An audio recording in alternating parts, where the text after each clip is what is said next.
আল্লাহুম্মা গফির লি হাইয়িনা ওয়া মাইতিনা ওয়া শাহিদিনা ওয়া গায়িবিনা ওয়া সাগীরিনা ওয়া কাবীরিনা ওয়া যাকারিনা ওয়া উনসানা আল্লাহুম্মা মান আহইয়াইতাহু মিন্না ফাহি আলাল ইসলাম ওয়া মান তাওয়াফাইতাহু মিন্না ফাতাওয়াফাহু আলাল ঈমান আল্লাহুম্মা লা তাহরিমনা আজরাহু ওয়া লা তাফতিননা বা'দাহু।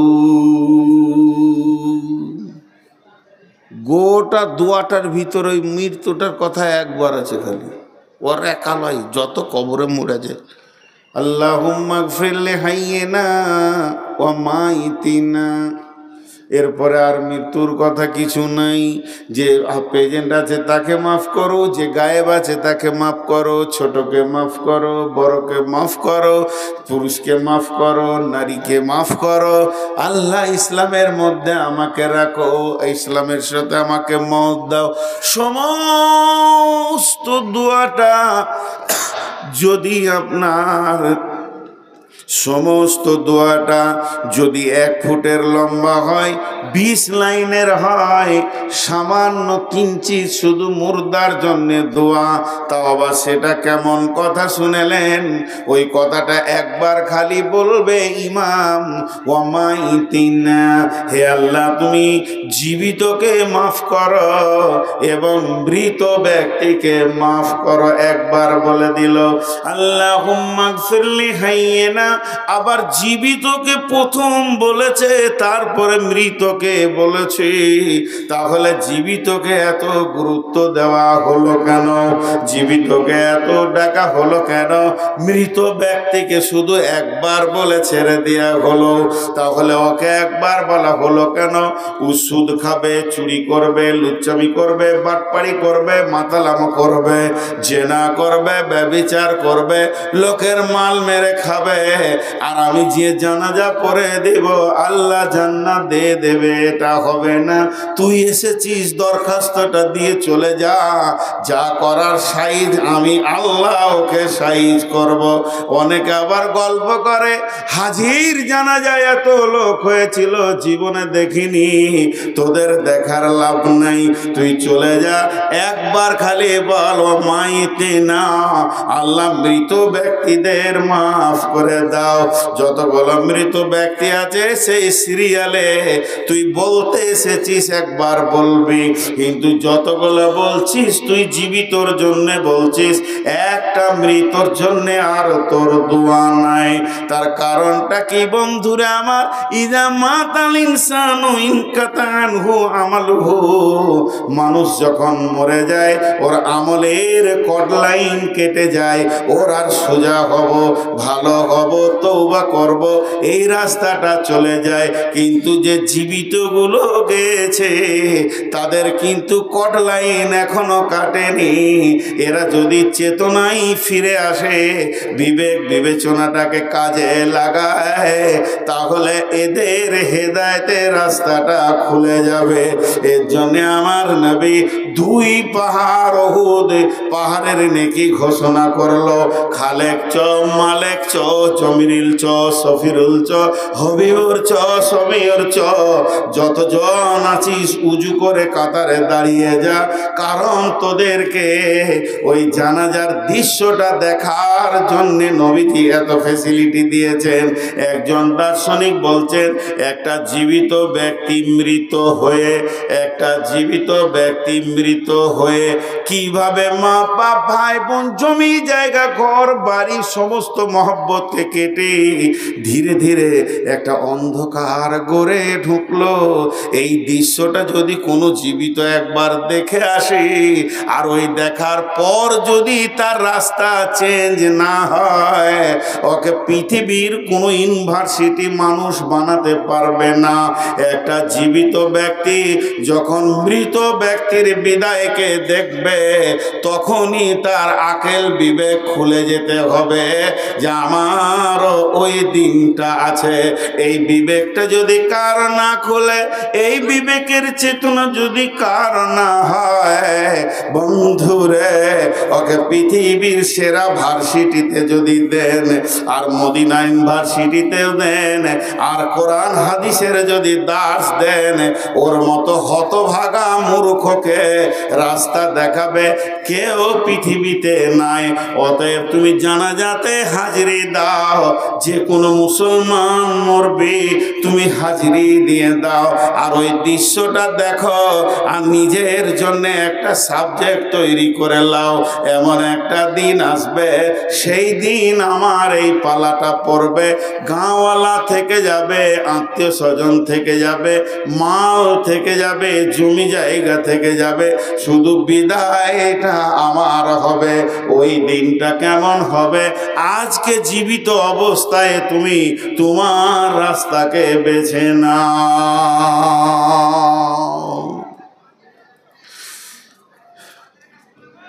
ইসলামপুরে যখন থেকেছি কত জানাজা পড়েছি আমি জানি না, বলতে পারবো না।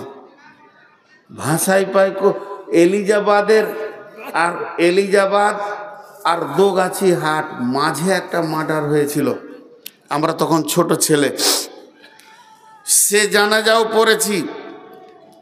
আমি মাদ্রাসায় থাকতাম, একটা বছর ওই মসজিদটাই ছিলাম।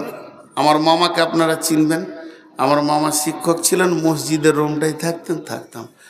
তো ওই মৃত্যু ব্যক্তির যে খাট, লাশ নিয়ে যাওয়া, ওই খাটে শুয়ে থাকতাম। আমার খুব মনে পড়ে, ওই লাশটা নিয়ে রেখে আসলো, আবার রেখে দিল, আবার শুয়ে গেছি, ছোট ছেলে। ওটাকে আমাকে খাট মনে হতো বাড়ি। কিন্তু যখন আমার চেতনা আসলো যে এই খাট, রাস্তায় জাম লেগে গেছে, প্রধান বক্তা আসছেন, ওরা গাড়ি আসতে পারছেন না, ভলান্টিয়ার আপনার দেখুন, লক্ষ্য করুন, ওই আপনার দোগাছিলো মোড়ে ওখানে জাম লেগে গেছে, গাড়ি ঢুকতে পারছে না, প্রধান বক্তা আসছেন, আপনারা ক্লিয়ার করুন। এরা জুতো নিয়ে চললো প্রধান বক্তা কানতে।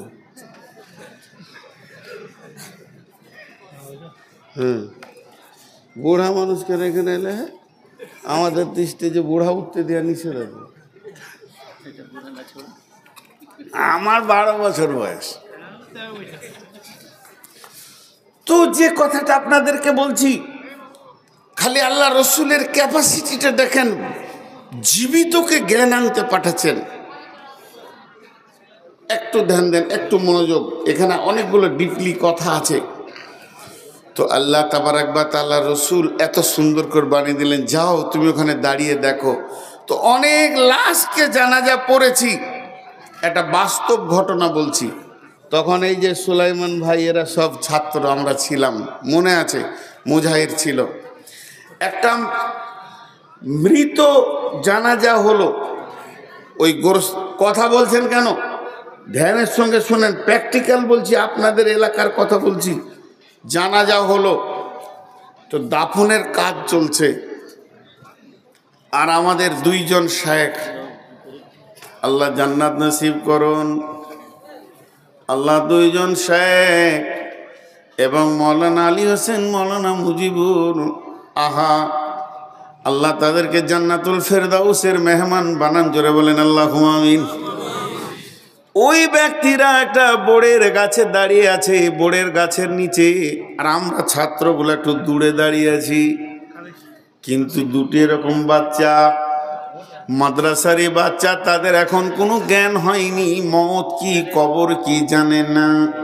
তারা আমাদের সঙ্গে হেঁটে দিয়েছে, শিশু মাদ্রাসাতে পড়ে, তারা ওই বোড়গুলো পারছে, আর ওইদিকে দাফনে মানুষকে মাটি ঢাকা দেওয়া হচ্ছে, পৃথিবীর আলো থেকে বিদায়ের ঘোষণা চলছে, আর আলো সে দেখবে না, এমন অবস্থা চলছে। আর বাচ্চাগুলি বোড় খাওয়ার জন্যে লাফালাফি করছে, বোড়গুলি পেকে গেছিল। এমন অবস্থায় দেখছি একজন মুরব্বী এসে ওদেরকে ধুমকে বলছে, বাবা তোমাদের কি এখনো হুঁশ নাই? একজনের বিদায় চলছে আর তোমরা আনন্দ আনন্দ করছো, কথাটা বড় সত্য, কথাটা বড় দামি।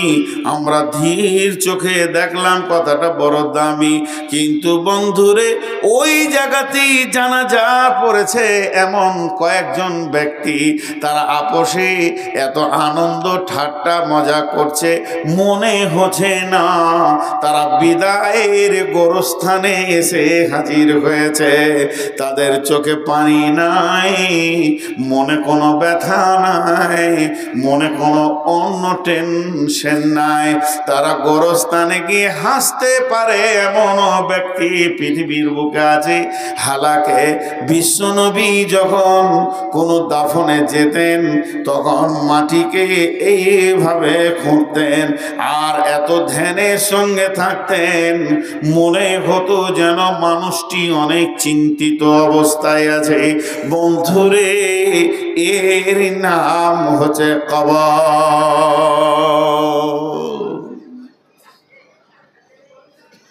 অনেক আমল আপনারা করেছেন সারা জীবনে, অনেক অনেক অনেক অনেক। আপনারা যা আমল করেছেন তার থেকে আমি এইটুকু করিনি। আমি বড় গুনাহগার, আমি গুনাহগার বলি চোপা চালাইছি। আমার যদি আখেরাতের চেতনা থাকতো তা আমি আর মুখ চালাতে পারতাম না, সামলে যেতাম। বেশি বলার নাম পণ্ডিত নয়, বেশি বলার নাম বেশি পাকড়াও। কিন্তু একটা মহাসত্য কথা বলছি, আপনারা অনেক পণ্ডিত, একটা মহাসত্য কথা আপনাদের সামনে দিয়ে যাচ্ছি। এখানে যতগুলি লোক আছেন একবার ধ্যানের সঙ্গে কবরটা চিন্তা করেন। এখানে এতগুলো টিউব, এতগুলো লাইট, মাইক বসে আছি, গোরস্থানে যারা শুয়ে আছে কি অবস্থায় আছে। একটা বেদাতি কথা আপনাদেরকে শোনাই, নোংরা কথা, খবরদার এটাতে আকীদা আনবেন না। কিন্তু শোনাচ্ছেন কেন? এর মধ্যে একটা যুক্তি লুকিয়ে আছে বলি বলছি। সেটা কি? এক পীর সাহেব, পীর সাহেব আল্লাহর ওলি, কবরে আযাব হচ্ছে জানতে পারতো। সকলে বলেন নাউজুবিল্লাহ, বলেন নাউজুবিল্লাহ। এ জানার ক্ষমতা কারো নাই, কে জানেন? আল্লাহ। এটা গল্প হিসেবে বলছি। তো ও ঘোড়ায় চেপে একটা গোরস্থানের পাশ দিয়ে পেরিয়ে গেছে। তো কবরের ভিতর থেকে কোরআন শরীফের আওয়াজ আসছে, সূরা মুলকের আওয়াজ আসছে, সূরা ইয়াসিনের আওয়াজ আসছে। তো ও খালি ওখানে দাঁড়িয়ে গিয়ে কি বলেছে? সুবহানাল্লাহ। আর কিছু বলেনি। সুবহানাল্লাহ, আর কিছু বলেনি। কেন? যে কবর থেকে ও কোরআনের তেলাওয়াত শুনতে পেয়েছে, তার জন্য একবার সুবহানাল্লাহ বলেছে। এটা গল্প বলিলেন, গল্প বললেই ভালো হয়, গল্প গল্প। তখন কবরবাসীকে জিজ্ঞেস করছে, কবরবাসীরে তুই কতদিন থেকে কোরআন শরীফ পড়ছিস বল? কবরবাসী বলছে, বন্ধু ৪৪,০০০ বার আমার খতম হয়ে গেছে কোরআন। যতদিন আমি কবরে শুয়েছি আমার ৪০,০০০ বার খতম হয়ে গেছে। গল্পটা কত মজার। তখনই বলছে সুবহানাল্লাহ, তাহলে অনেক নেকি পেলি। বলে, বন্ধুরে তুই ৪০,০০০ বার খতমের নেকিটা নিয়ে নে, আর তোর একবার সুবহানাল্লাহ বলার নেকিটা আমাকে দিয়ে দে, আমি পেরিয়ে যাব। এটা যদিও গল্প, তো কত জ্ঞানের কথা। জীবিত অবস্থায় একবার মুখ হিলাবে সুবহানাল্লাহ, আলহামদুলিল্লাহ, ওয়ালা ইলাহা ইল্লাল্লাহ, তোর নেকি লেখা হবে। কিন্তু মরে যাওয়ার পর আর নেকির কোনো হাত থাকবে না। মৃত ব্যক্তি ভিখারির মতো সন্তানের দিকে, আত্মীয় স্বজনের দিকে তাকিয়ে থাকে, কখন কে আমার জন্যে সামান্য দান পাঠাবে, এখনই এসে টেবিলে টাকাটা দিয়ে বলবেন আমার আব্বার জন্য দোয়া করে দেন। আর আপনার আব্বার হৃদয়টা বড় হয়ে যাবে, ব্যাটারি ভাগ্যে জানে তোকে আমি রেখে এসেছিলাম, বিরাট বড় আমার কাজ হয়ে গেল আজ। আপনি জানেন না আপনার মা কতদিন তাকিয়ে আছে, বলছে মইনুল রে বাপ 20টা টাকা একবার দিয়ে আয়, আমার নামে আজাব চলছে বাপরে। যেদিন আপনি 25টা টাকা দিয়ে বললেন আমার আম্মুর জন্যে দোয়া করেন, সেদিন কবরবাসী কত খুশি হবে, আমার সন্তান আমাকে দিয়েছে। অতএব বন্ধুরে, আল্লাহ তাবারাক ওয়া তাআলার নবী বলেছেন কবরের আযাব হচ্ছে হক, কবরের আযাব হচ্ছে মহাসত্য। আল্লাহ তাবারাক ওয়া তাআলা বলেন সিরু ফিল আরদি কাইফা কানা আকিবাতুল মুকাজ্জিবিন।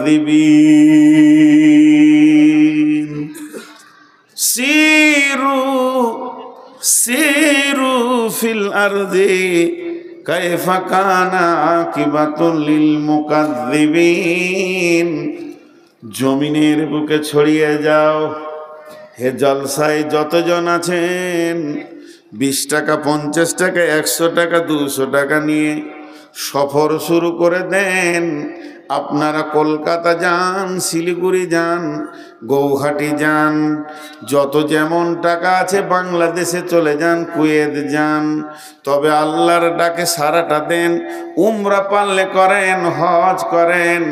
ও আতিমুল হাজ্জা ওয়াল উমরাতা, হজ এবং উমরাকে তোমরা পরিপূর্ণ করো, পুরা করো। বন্ধুরা আমার, হজ আর উমরার যদি টাকা না থাকে, আপনি না যেতে পারেন, পৃথিবীতেও বিচরণ করেন। কোরআন পৃথিবী বিচরণ করার ব্যাপারে বলেছেন কাইফা কানা আকিবাতুল মুকাজ্জিবিন, মিথ্যুকরা পৃথিবীতে কেমন করে ধ্বংস হয়েছে। যখন এগুলি তুমি দেখবে, তোমার বিবেকের চেতনা খুলবে। ইতিহাসে পড়েছেন আপনারা, শিশুকালে ক্লাস 3-তে যারা আমার বয়সে, পঞ্চপাণ্ডব ছিল, তারা ধ্বংস হয়ে গেছে। পঞ্চপাণ্ডবের বাড়িটা আমার বাড়ির পাশে, একবার গিয়ে দেখে আসবেন। সরকার তার কাটা দিয়ে ঘেরে দিয়েছে, তাদের সেই বিল্ডিং ভূমি ধসে নিচে চলে গেছে। তাদের ছেলে মেয়ে নারী পুরুষ ঘোড়া হাতি যা ছিল একটাও তারা জীবিত নাই, মাটির নিচে চলে গেছে। তারা সেখানেই সলিল সমাধি, আজও পর্যন্ত সেই পাণ্ডব ঢাকা রয়েছে। বন্ধুরে আমার, এগুলো দেখলে বিবেকের চেতনা ঘুরবে। শেষ কথা বলি, যদি একেবারেই গরিব হন, যদি একেবারেই গরিব হন, কোথাও যদি না যেতে পারেন, একটা জায়গা যেতে বলছি, একবার যাবেন। এই আমলটা আমাদের কাছ থেকে বিলুপ্ত হয়ে গেছে। গভীর রাত্রিতে উঠে একবার গোরস্থানে গিয়ে আব্বা মায়ের কবর কিংবা দাদা দাদির কবরের পাশে চুপ করে দাঁড়িয়ে দেখবেন দৃশ্যটা কেমন লাগছে। এরাও তো মায়ায় পড়েছিল, এরাও তো মায়ার জালে পৃথিবীকে ঘেরে নিয়েছিল, এরাও তো এত সুন্দর সুন্দর অট্টালিকা পৃথিবীতে বানিয়েছে। আজকে তারা নাই, আজকে তারা মাটির নিচে শুয়ে গেছে।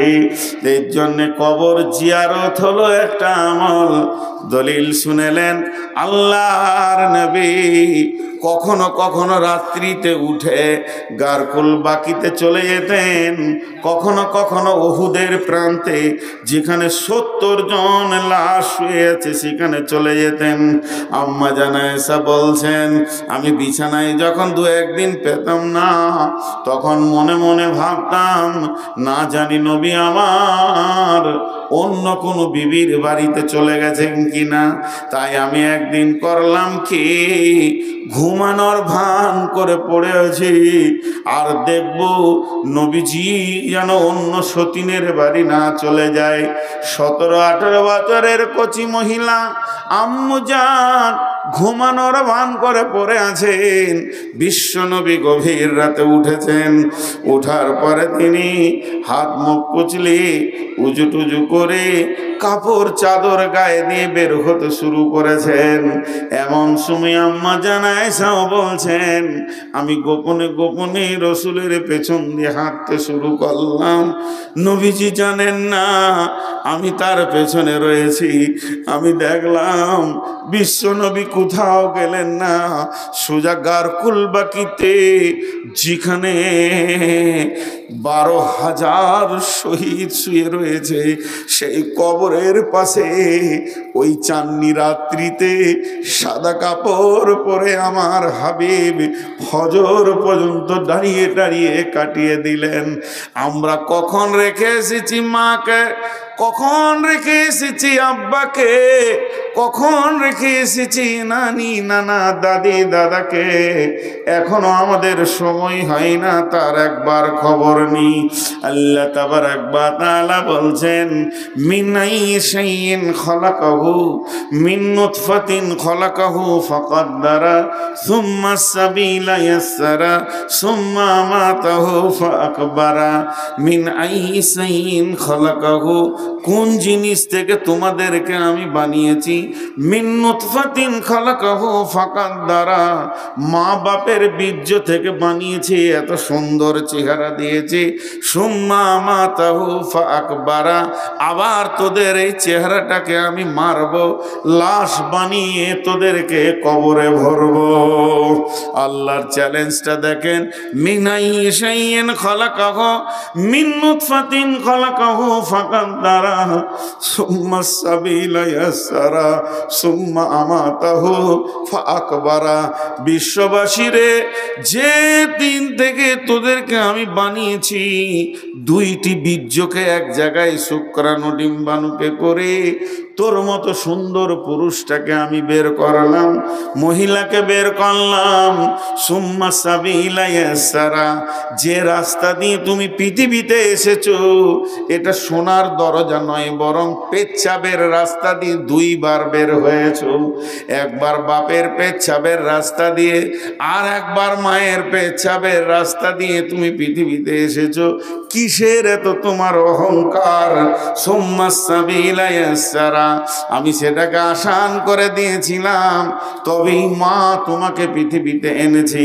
সুম্মা আমাতাহু ফাআকবারা, এরপরে তোমাকে আমি আল্লাহ মারব, মরার পরে তোমাকে কবরের ভিতরে আমি নিয়ে যাব। পৃথিবীর কোনো শক্তি আটকে দিতে পারবে না। একবার খবির ডাকাতের কবরের পাশে গিয়ে তুমি দাঁড়াও, যদিও সেটা নেগেটিভ, তারপরও তোমার বিবেকের চেতনা বলবে 500টা মার্ডার করার পরও খবিরকে আজরাইল ছাড়ে নাই, 1000টা মার্ডার করার পরও কালু ডাকাতকে কবরে নীরবে শুতে হয়েছে। তাহাজ্জুদের নামাজে জলিল চাচার কোনো দিন কামাই ছিল না, সেও যেন কবরে এসে ঘুমিয়ে গেছে। অতএব বন্ধুরে, আমার আল্লাহ ক্লিয়ার বলে দিয়েছেন, তোমরা রেডি হয়ে যাও, একদিন তোমাদেরকে আমি কবরে শুয়াবো। উস্তাদ, আমার কতক্ষণ? আর 15 মিনিট? জি ভাই, অনেক কথা হয়ে গেল। আল্লাহ বলেছেন, ওয়াইজাল কুবুর বুসিরাত, আমি কবরওয়ালাদেরকে একদিন তুলবই। শুধু তুলবো নয়, তুলবই। আমার চ্যালেঞ্জ আছে, ওদেরকে কবর থেকে তুলবো। হায় আল্লাহ, শুধু তা নয়, আফালা ইয়ালামু ইযা বুসিরা মা ফিল কুবুর, কবরে কি পাঠানো হয়েছে তুমি কি জানো? তুমি জানো না? অনেক অনেক অনেক অনেক কথা। শেষবারের মতো আমি হৃদয় খুলে একবার বলছি, সেই কবরে যাওয়ার আগে কিছু পুঁজি তৈরি করতে হবে। সময়ের উপরে কাঁটাতে ঘড়ি ঘুরছে, আপনাদের মেন বক্তা পৌঁছে গেছেন। শুধু আপনাদের কাছে আমি সন্তান হিসেবে আবার বলছি, কদিন আগে ভাসাইপাকুড় এসেছিলাম, যতবার ডাকবেন ততবার আসবো। কোনো আল্লাহর গোলাম আছেন একটা 20-50 হাজার টাকা দেওয়ার? কেউ আছেন? আবার একটা কথা আপনাদের সামনে তুলে ধরবো, শুধু একটা আমল বলেছি, কবরের পাশে 2 দিন দাঁড়ান, 2 দিন। কাউকে নিয়েন না, বন্ধু বান্ধব নিয়ে যান না, একা যাবেন। চুপচাপ কবরবাসীর সঙ্গে দুটো কথা বলে আসবেন, কেমন আছো তোমরা, কোন জায়গায় আছো। বীরভূমে আমাদের ওখানে একটা ন্যাশনাল হাইওয়ের পাশে গোরস্থান আছে, কোন বুদ্ধিমান লিখেছে তা জানি না, লেখাটা বড় সত্য। লেখা আছে, হে পথিক, তুমি তোমার চলার পথে আমাদের জন্য দোয়া করে যাও। 3টি ভাষা লিখেছে। প্রথম লাইনটা, হে পথিক কিছুক্ষণ দাঁড়াও, দোয়া করে যাও। দ্বিতীয় লাইনে লিখেছে, হে পথিক আজ তোমরা যেখানে, গতকাল আমি ছিলাম সেখানে। তৃতীয় লাইন লিখেছে, হে পথিক আজ আমি যেখানে, আগামীকাল তুমি থাকবে সেইখানে। এই চেতনা যদি না খুলে, ভাই ইঞ্জেকশন দিয়ে পুশ করে মানুষের ভিতরে ভয় ভীতি ঢোকানো যায় না। কেউ আল্লাহর গোলাম আছেন একটা 10,000 দেনেওয়ালা, 15,000 দেনেওয়ালা, 20,000 দেনেওয়ালা? এই এলাকা শিল্পের জায়গা, সমস্ত মানুষের হাতে অনেক টাকা, তবে খেটে খাওয়ার মানুষ আছে যাদের বাড়িতে আমি খেয়েছি, যে বাড়িগুলো দেখেছি তাদের কথা আর বলছি না। আল্লাহ রহমতে কত কষ্ট করে তারা এনে আমাদেরকে খাইয়েছে, সে জামানায় কষ্ট ছিল। তো আপনাদেরকে বলছি, কোনো আল্লাহর গোলাম আছেন? এই ছেলেগুলো কই রে বাবা, আরেকবার দেন তো ব্যাগগুলো। ছেলেগুলো, মাদ্রাসার ছেলেগুলো এসো।